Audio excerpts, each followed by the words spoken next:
Hey guys, welcome to Tech Trick Tutorial. In today's video, I will show you how to remove end-to-end encryption in Messenger. If you want to know how it's done, then this video is for you. In order to do that, what we can do is you can head over right here to the Messenger. Once you have done that, you can head over and see that, for example, the conversation with this person is actually end-to-end encrypted. If I want to turn it off, what I can do is I can head over right here to the three lines, click on this gear icon right here, and then scroll down until I can find the option right here where it is privacy and safety. So click on that, and in here you can see this end-to-end encrypted chat.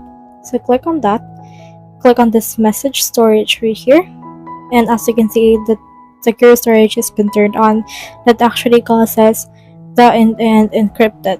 So what you can do is you can click on this turn off secure storage, click on continue, and then once you have done that, it is actually removed. Now that is off, you can head over to any chat that you have on your inbox, like for example this one. So it will also take some time for this end-to-end encrypted to remove itself, but on technicality it's already been removed. So that's the whole process. If you have any questions, comment them down below and we'll try our best to answer. Thanks.